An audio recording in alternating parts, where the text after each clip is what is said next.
ओ दुनिया के रखवाले, सुख के सब साथी, मन कर पत हरिदर। भक्ति और दर्शन से सराबोर इन गीतों की सबसे बड़ी खूबी यही है कि इन्होंने संगीत प्रेमियों को ही नहीं, आम जनमानस को भी झूमने पर मजबूर कर दिया था। ऐसे गाने तो औरों ने भी गाए और खूब गाए, लेकिन जितनी गूढ़ बात उतना ही जटिल आलाप प्रलाप और शास्त्रीयता। लेकिन दोस्तों, दरबारे खास को दरबारे आम कर देने का ही दूसरा नाम है मोहम्मद रफ़ी। और आज हम भारतीय सिनेमा के इतिहास से एक ऐसे ही गाने से आपको रूबरू कराने वाले हैं जो अपने जीवन दर्शन में जितना जटिल था, रफ़ी की जादुई आवाज़ से उतना ही सरल, सरस और सुहावन लगने लगा कि इसे एक अदना इंसान भी वर्षों गुनगुनाता रहा। इसे जिस अंदाज में गाया गया उसका असर पीढ़ी दर पीढ़ी आज भी लोगों के दिलो दिमाग पर हावी है।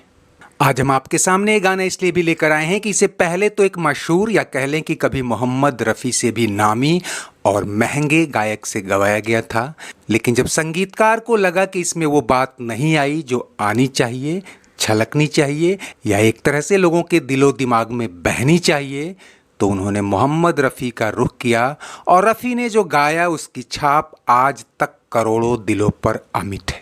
चल उड़ जा रे पंछी के अब ये। लेकिन दोस्तों, इस गाने तक जाने से पहले जरा उस गायक के बारे में भी बात कर लें जिसे ऐसे गानों का स्पेशलिस्ट माना जाता था। लेकिन रफ़ी ने केवल ये भ्रम ही नहीं तोड़ा, गीत संगीत के कई ताने बाने भी तोड़ दिए और इस गाने को एक अमर गीत बना दिया।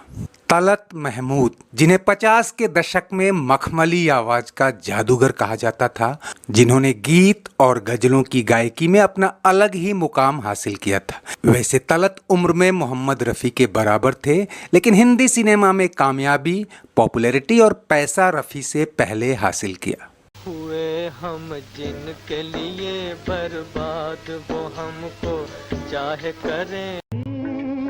बनाता हूँ तस्वीर नहीं, दिल नादां तुझे हुआ क्या है, मेरे दिल कहीं और चल जाए तो जाए कहाँ। साल 1950 के आसपास ऐसे ही कई गानों से तलत महमूद ने ऐसी धूम मचाई कि हर संगीतकार अपने किसी न किसी गाने को उनसे गंवाने और हर फिल्मकार अपनी फिल्मों में उसे जगह देने को बेताब रहे। जिंदगी देने वाले सुन। तलत महमूद को लरजती आवाज का मास्टर कहा जाता था क्योंकि गायकी में स्वाभाविक कंपन गजलों और रोमांटिक गीतों को खास बना देता था। से दिल भर गया। भावपूर्ण भक्ति गीतों से लेकर प्रेम और उदासी के गानों में उन दिनों तलत की स्टाइल इतनी असरदार रहने लगी कि उनके रिकॉर्ड्स की बिक्री के रिकॉर्ड टूटने लगे।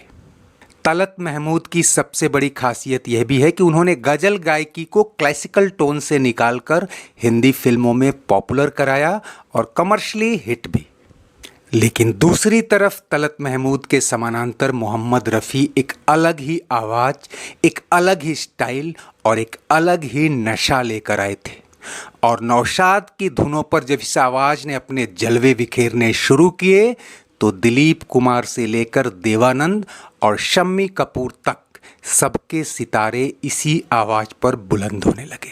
हालांकि कई संगीतकारों ने तलत और रफ़ी को एक साथ भी गवाया, लेकिन कहा जाता है कि साल 1953 तक तलत महमूद का भाव थोड़ा ऊपर था। हालांकि तब गानों की फीस को लेकर इतनी ट्रांसपेरेंसी तो नहीं थी, लेकिन कहते हैं कि जब रफ़ी को तलत से ज़्यादा गाने मिलने लगे थे उस वक्त भी उनकी फीस रफ़ी से ज़्यादा थी। लेकिन जल्द ही जब म्यूजिक ट्रैक के रिकॉर्ड टूटने लगे तो फीस क्या चीज़ है। 1955 आते आते जब मोहम्मद रफ़ी के पास संगीतकारों और गानों की लाइन लगने लगी थी, दोनों गायकों के बीच हल्की प्रतिस्पर्धा या कह लें कि किसी ढर्रे के टूटने की चटक भी सुनाई देने लगी। खैर, हम लौटते हैं उस गाने की तरफ जो रिकॉर्ड तो तलत महमूद ने कराया था, लेकिन बाद में मोहम्मद रफ़ी ने उसे गाकर एक अमर गीत बना दिया।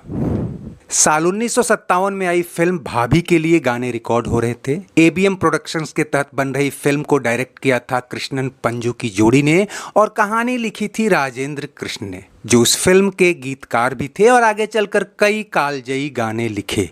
फिल्म के संगीत की जिम्मेदारी चित्रगुप्त की थी। जैसे तलत महमूद की अपनी शैली थी, चित्रगुप्त भी अपनी तरह के संगीतकार थे। 50 और 60 के दशक में उन्होंने कई मशहूर गाने रचे। इस फिल्म में बलराज साहनी, पंडारी बाई और नंदा की अदाकारी जो थी सो अलग, उसका जिक्र फिर कभी। चित्रगुप्त ने इस गाने को तलत महमूद से गवाने का फैसला किया और गाना रिकॉर्ड कर लिया गया। तब यह चलन शुरू हुआ था कि इस तरह के कुछ खास गाने तलत महमूद से ही गवाए जाते थे और बाकी रफ़ी या दूसरे गायकों से। तलत महमूद ने अपनी स्टाइल में जैसा गा सकते थे बेहतरीन गाया और इसका रिकॉर्ड भी उपलब्ध है, जिसे अभी भी सुना जा सकता है। चल उड़ जा रे पंछी। लेकिन न जाने क्यों संगीतकार चित्रगुप्त को लगा कि इस गाने में वो बात नहीं आ रही, वो धार नहीं आ रही, या कह लें कि वो जान नहीं आ रही जो फिल्म की आत्मा मांग रही है। उन्होंने ये गाना फिर से मोहम्मद रफ़ी की आवाज़ में रिकॉर्ड करने का फैसला किया और रफ़ी ने जो गाया उसने एक एक शब्द को मानो जीवन दर्शन का मंत्र बनाते हुए आम जनमानस को हिप्नोटाइज कर दिया।